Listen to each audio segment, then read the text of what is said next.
Next we have Vani Murthy Aunty. I'm sure Vani Murthy Aunty doesn't need an introduction at all. And you all know her as Worm Rani. She has a huge fan following and fans all around the country admire her for her creative ways of making composting interesting. I'm glad she has agreed to take up this session and come all the way from Malleshwaram. So I hope you make the best out of it. Thank you, Sridhar. So, coming to Kalika Kendra is like a pilgrimage for me. It is like the Janma Bhoomi of composting. So it is always a pleasure. Whenever Shanti requests me, I'll be more than happy to come here. Thank you so much for a fantastic audience. Early in the morning, you brought yourselves here to learn something, to make our planet a better one. It's so important to contribute to this planet in a positive way, because all we hear is, very depressing about the climate change, about what is going to happen. Are we going to have all these changes that's going to affect us in many ways. So basically, it is a call for action. So anything that we talk right now, whether we are talking about reducing your waste by looking at alternatives, or by composting that valuable resource which would have otherwise got lost, and you are actually creating amazing living soil, or using that compost to grow something, to grow real food, understand what living soil is, what real food is, what nutrition is so important for us. So today you're getting the entire gamut of what we need to do as an action plan. It could be a pledge that you can take right now, that you would take one of these actions, so that you feel better as a citizen of this planet, that you're contributing positively, and secondly, that you're proud that you've taken that action. And any action takes time for it to become a practice. Once it's practice, it becomes a part of who you are, and that's the pride that you should carry. Don't ever hesitate what will people say, whether someone in your house likes what you're doing or not, or someone is judging you. It doesn't matter. It is about your practice, because that is the choice you made, just like every other choice that you make in your life. Composting is again a choice that you make, because you choose to compost, not because I am telling you or somebody is telling you. You choose to compost because you understand what composting is all about, why we should be composting. Chitra already told you that composting, what happens to, why do people choose to compost. And it basically 60% of what we generate as waste is compostable material. It is biodegradable. It comes from our kitchen. We are cooking every day. We Indians, we cook 3 times a day. We need breakfast, lunch and dinner. So when we are doing that, there's so much of peels that come out of our kitchen. And all of them are such amazing resource that needs to go back where it belongs. So many people don't know where it belongs. When it leaves your house, it's not going to where it belongs. It goes to landfills. And in the landfills, it gets trapped, because landfills are a messy place. It is one large scale solution that every municipality thinks is the right solution, that they go and dump it. Landfill is supposed to be scientific. There is no scientific landfill, because the kind of waste that we generate is humongous. Bangalore generates more than 5,000 tons per day. That too, most of it comes in a mixed form. So what do you think really happens? It gets dumped either in the site in your locality, or in the drain, or in a lake, river, or it gets burned, or it ends up in the landfill, very properly organized, dumping, because it's picked up from your home, it's collected in a lorry, it's packed, and then it is transported out of the city and to get dumped.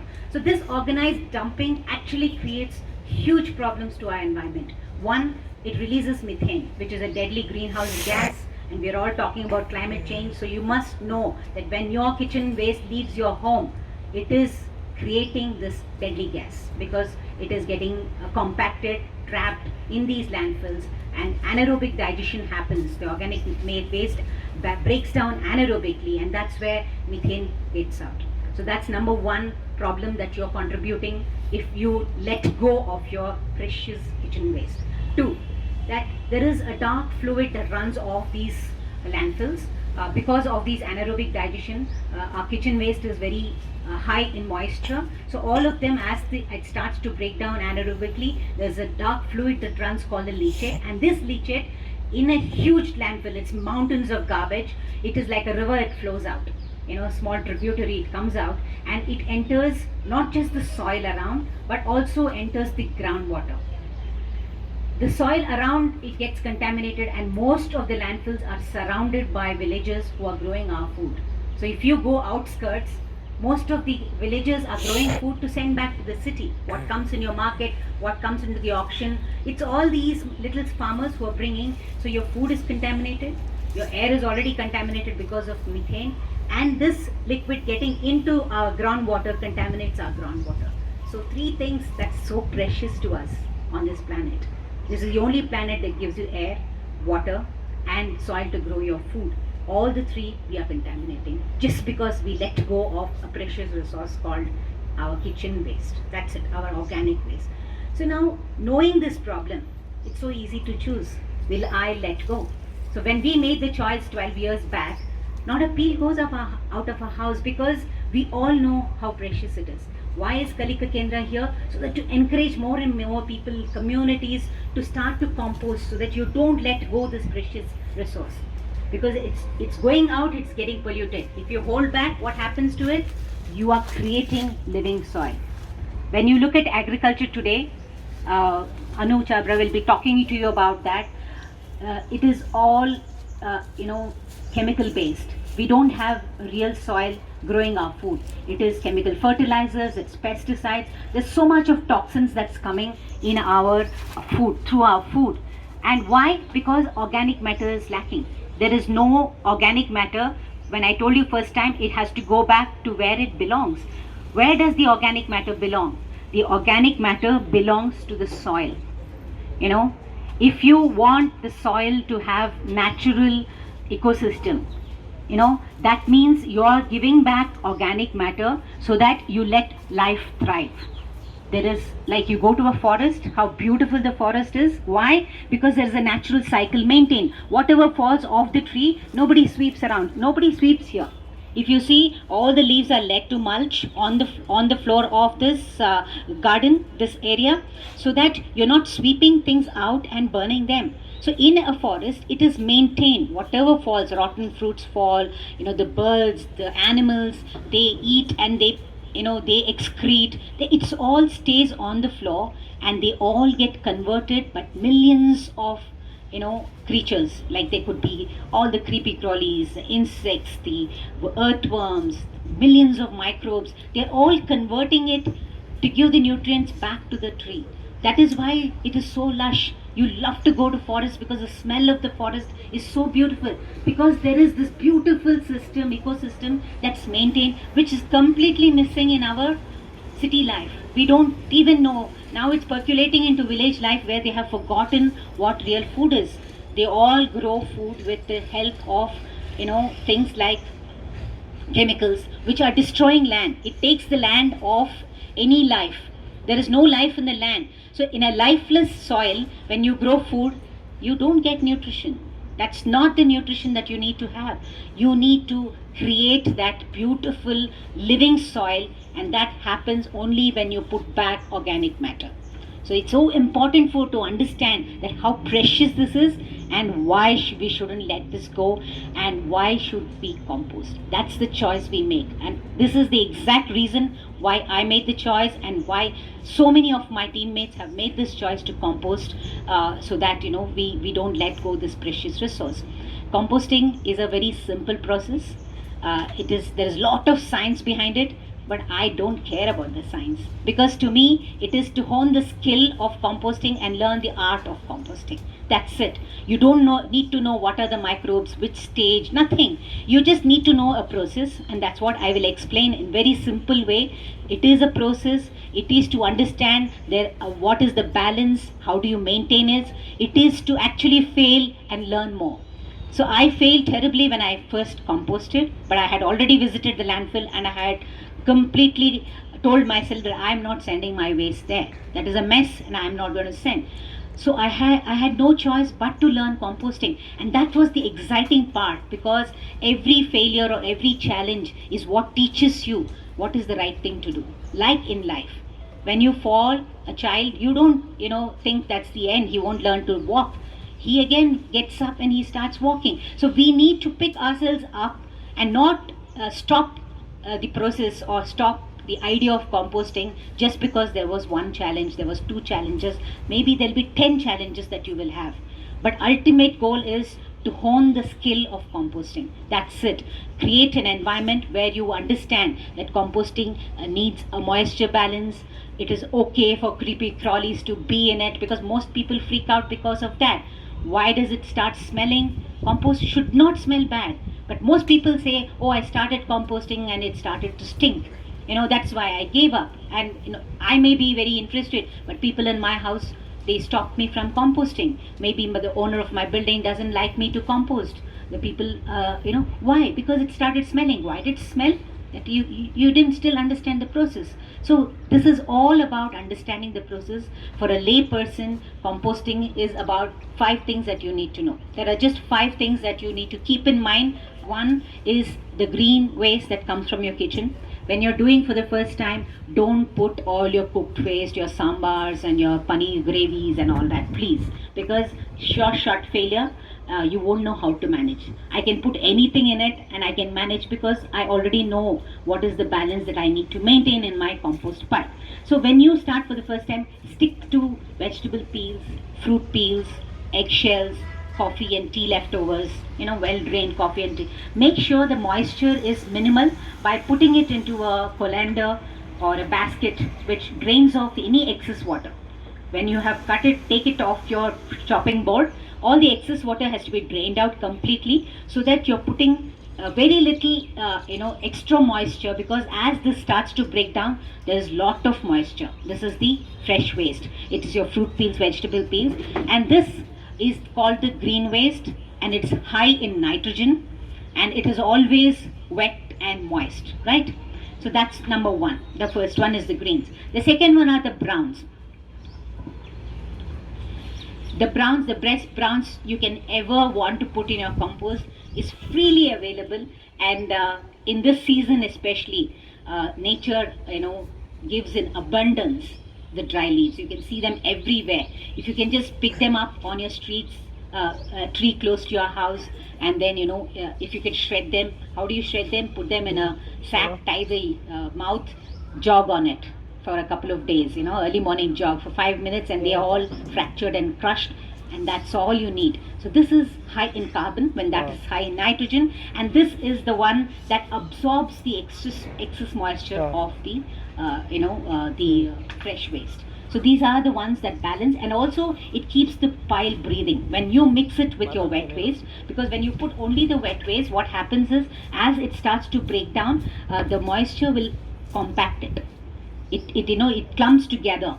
That time there won't be oxygen passing, and that is where it starts to smell, and that's where it starts to leak that extra water that comes out. So if you mix it with dry leaves properly, the pile is breathing, because this is aerobic composting and you need the pile to breathe all the time. So that is very important for you to mix them up with browns.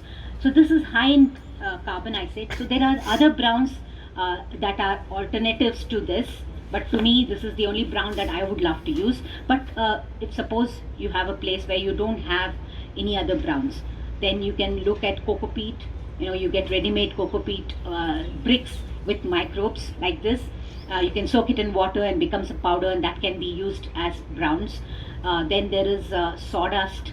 The last resort will be cardboard. If you have packaging cardboard, that will be the last resort. But always paper, cardboard has to go back to recycling, because it's very important for you not to put it into your compost and lose it, because we need to put paper back into recycling, because you have to cut down trees to make paper. So every paper is precious, every bit of paper is precious, so make sure you send it to recycling. So these are the choices for your browns. And the third thing is microorganisms.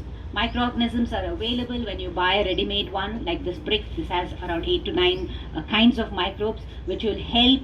Microbes help to accelerate the process.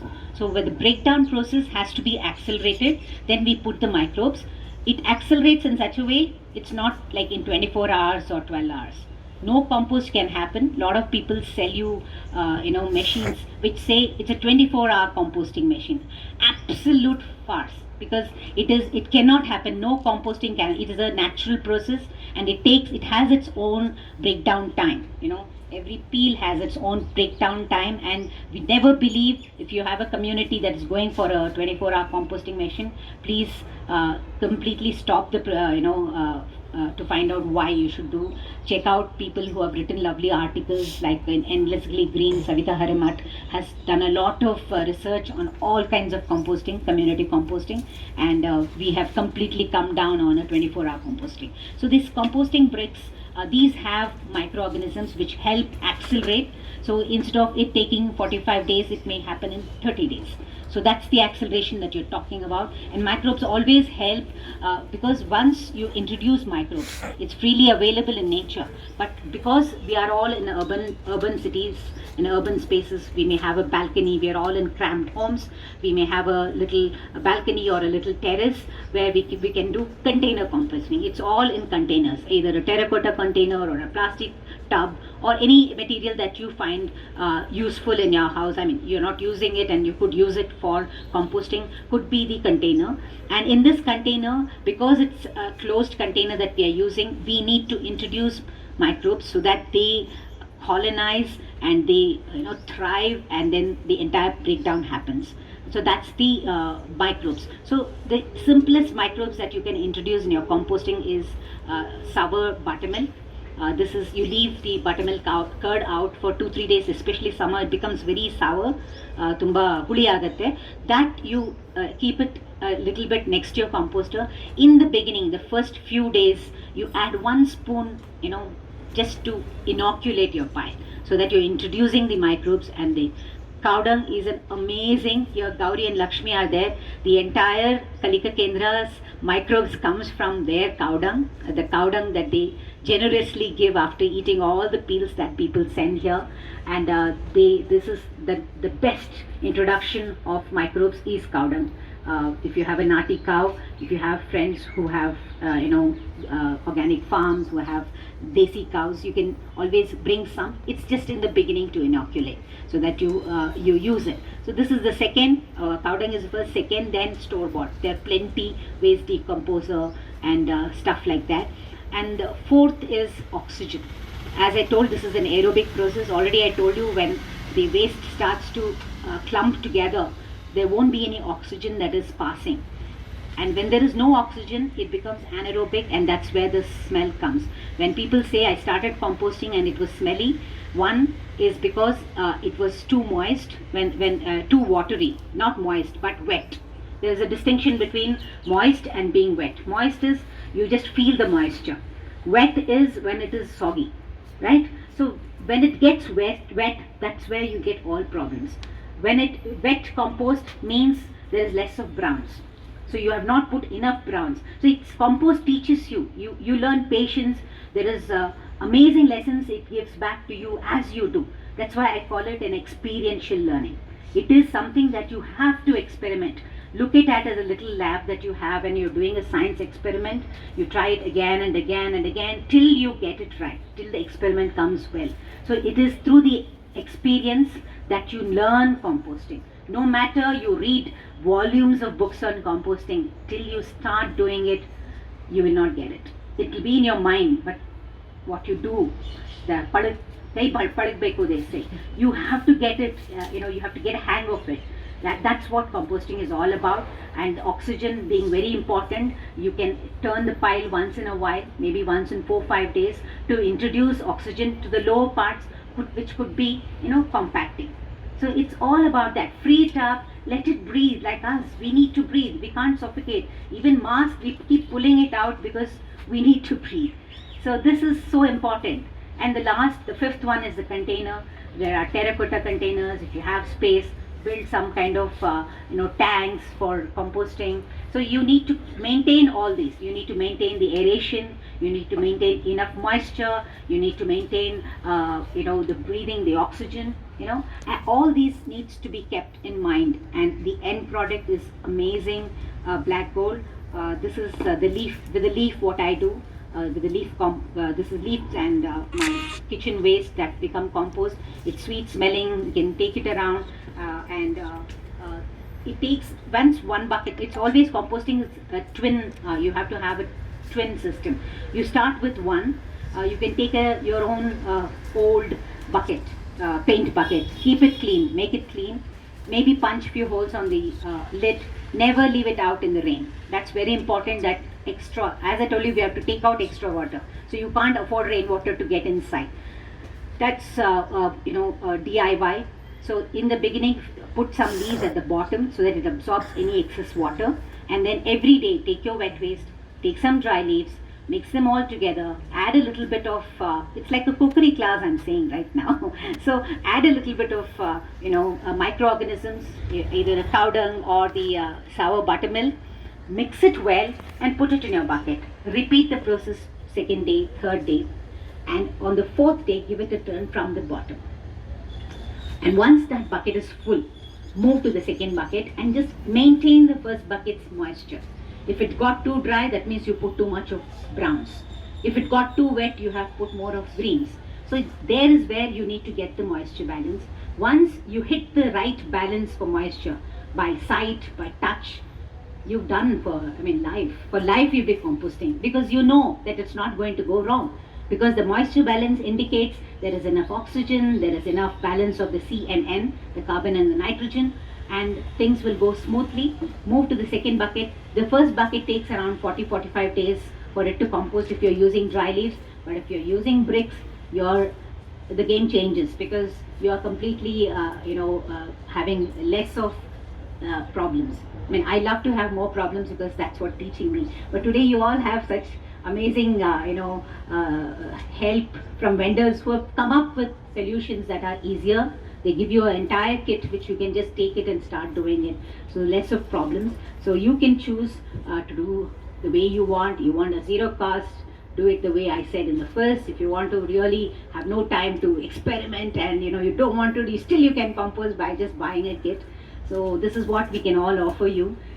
Simplicity in composting, excitement in composting, and composting becomes a way of life because once you compost, you are taking an action that helps mitigate climate change because we are not polluting, we are creating soil, we are learning about food, real food, growing it. Even the smallest spaces, start growing your herbs, maybe some tomatoes, and the reward when it starts to give you something to eat, the taste in the food that you have grown yourself, the pride that you will tell your family, this is from my plant, this is what I grew, this is the effort I put, and make sure that they appreciate it. It is an amazing, you evolve yourself to be a better human being. And I'll definitely, this is the vermicompost. Again, once you learned the basics of composting, you've done 2-3 rounds, and especially if you want to grow your own food, the next steps will be to learn how to do vermicomposting. And vermicomposting is again with the help of earthworms. They are doing your job, but of course there is a little bit, you have to be careful because earthworms don't like too much of heat, so you can't dump every day's food waste into it. So you need to be careful about what you put. The cow dung should not be fresh, it has to be mature because the high in nitrogen, anything high in nitrogen generates heat. Because when you start composting also, the first 3-4th day you touch the compost pile, it will be warm. And earthworms don't do very well when it's warm. So you don't feed it every day, you feed it once in a while and you make a bedding. So it is a little different. Again, there is a lot to learn there. But when you try composting, try the first method of regular composting and the vermicompost. Did I say?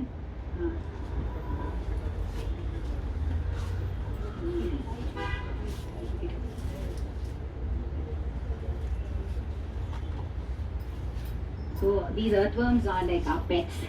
We take care of them. We make sure they don't get stressed. They need moisture to breathe because they breathe through their skin. They don't like too much of light, so they need to be kept in a dark, cool place. They need food, so you feed them only when they need it. Like you leave some. Don't put anything citrus, because citrus is it creates acidity for them. I mean, acidic area they don't like. So we need to be a little more careful, a little more to learn. All of us have also had problems when we started vermicomposting first time. All the earthworms would have come out of the bin, and we didn't know why they're all dead around it, because the heat and the suffocation they felt. So it's all a learning curve. Nothing to worry about. Don't block yourself from getting into composting, because the block is the one which will not let you experiment with your entire, you have to be entirely into it, wanting to be excited about wanting to learn. So don't put blocks that, oh, what will people say, will I go wrong, what will happen if smell comes. I told you what happens. What do you do when smell comes? It's too soggy, or it is not aerated, there was no oxygen. So when you know the process, composting becomes something that you would love to experiment. And once you gain the art of composting, that's the most sustainable action, everyday action. Like when you started brushing your teeth for the first time, you didn't stop somewhere in the middle. You took it to the end of your life, because that's what sustainability is. To pick up a practice, a good practice, a practice that helps the environment, that helps you learn. I never knew about good food. I never knew what is safe food. Only when I started growing my own food, I realized what is real food. Today we are all compromised. Our immunity is compromised because we eat processed food, so much of toxic food which has chemicals. So now our choices change. We start buying food that is naturally grown. I don't need organic certification. I need a farmer to tell me I believe in natural farming, and I will take food from him. I'll buy my groceries and my vegetables and my fruits from him. So it changes your life, and I hope each of you take that pledge to either move to a sustainable alternative, refuse things that become waste immediately after use, that is the single-use disposables, which is the biggest problem. It's not our culture. Just believe it's not our culture. Your grandmother wouldn't have appreciated that. And then look at composting as that beautiful action for this planet. Take that pledge, and I hope each of you, go through the process. The process is to fail. It is to learn. So that happens only when challenges come. Don't let the challenge stop you. Thank you so much.